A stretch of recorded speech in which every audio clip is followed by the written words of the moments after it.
Boa noite, professor. Boa noite. Paulo, escritor bíblico a quem eu muito admiro,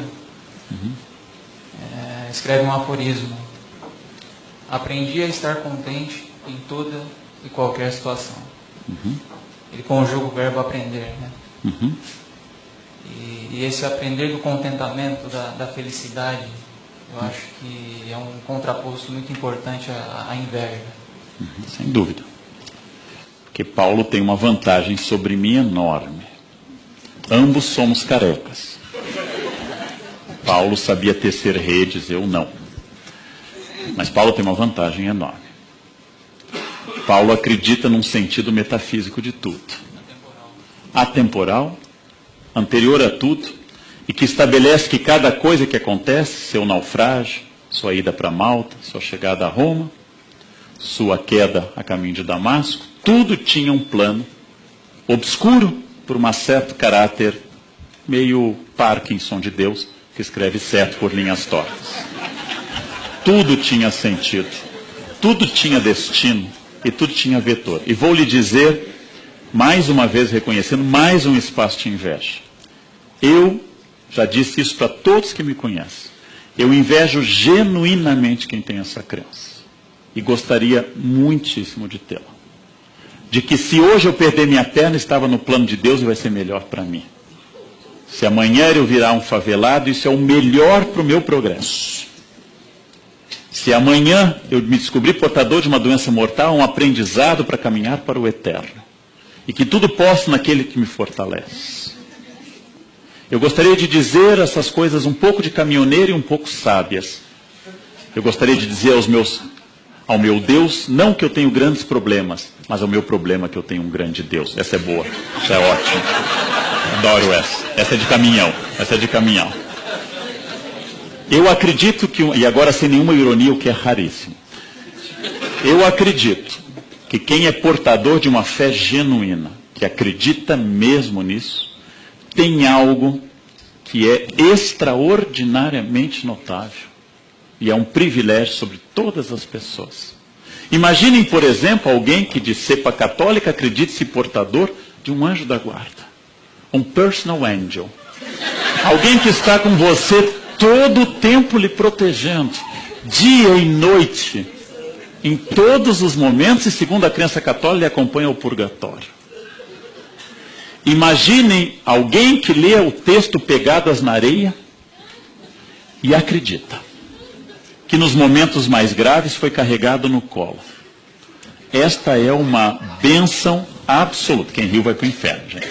Essa é uma crença absoluta. Eu ouvi gente rindo, vai para o inferno. E eu digo isso sem nenhuma ironia. As pessoas que têm uma fé genuína, que acreditam que têm a força e enfrentam as adversidades de uma doença e de uma morte, é aquilo que diz meu colega Pondé, a diferença entre que um pensamento científico como o que eu pretendo, infelizmente não seca lágrimas, e o pensamento religioso seca.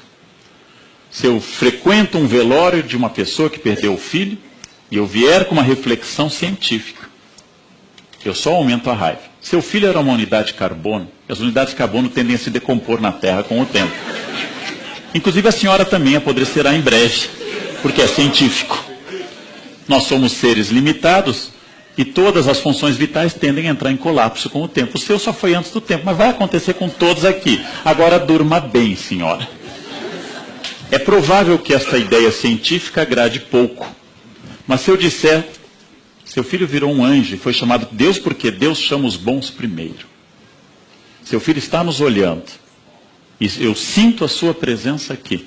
E ele está bem e descansado. Vai de novo para o inferno. Não tem jeito, gente. Não tem jeito.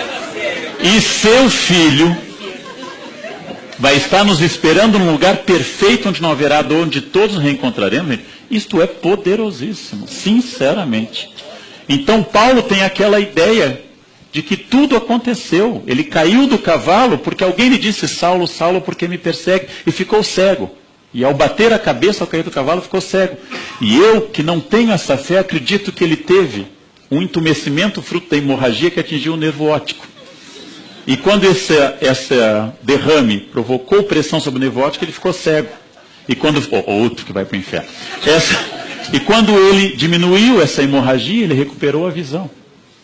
E ele passou a pregar. E convicto enfrentou Pedro em Jerusalém sobre a necessidade de cumprir. E quando foi decapitado na porta hóstia, quando foi decapitado e sua cabeça pulou 3 vezes, até se transformar numa fonte, onde hoje é a linda igreja de São Paulo fora Moura, ele acreditou ter cumprido integralmente uma missão, que lhe deu sentido em todos os instantes. Então, quem tem esse tipo de convicção, gente, não escute o Leandro. Vá em busca dessa convicção.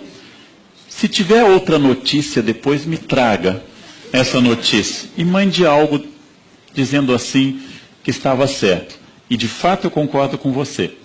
Paulo pode acreditar nisso. Tudo posso naquilo que me fortalece.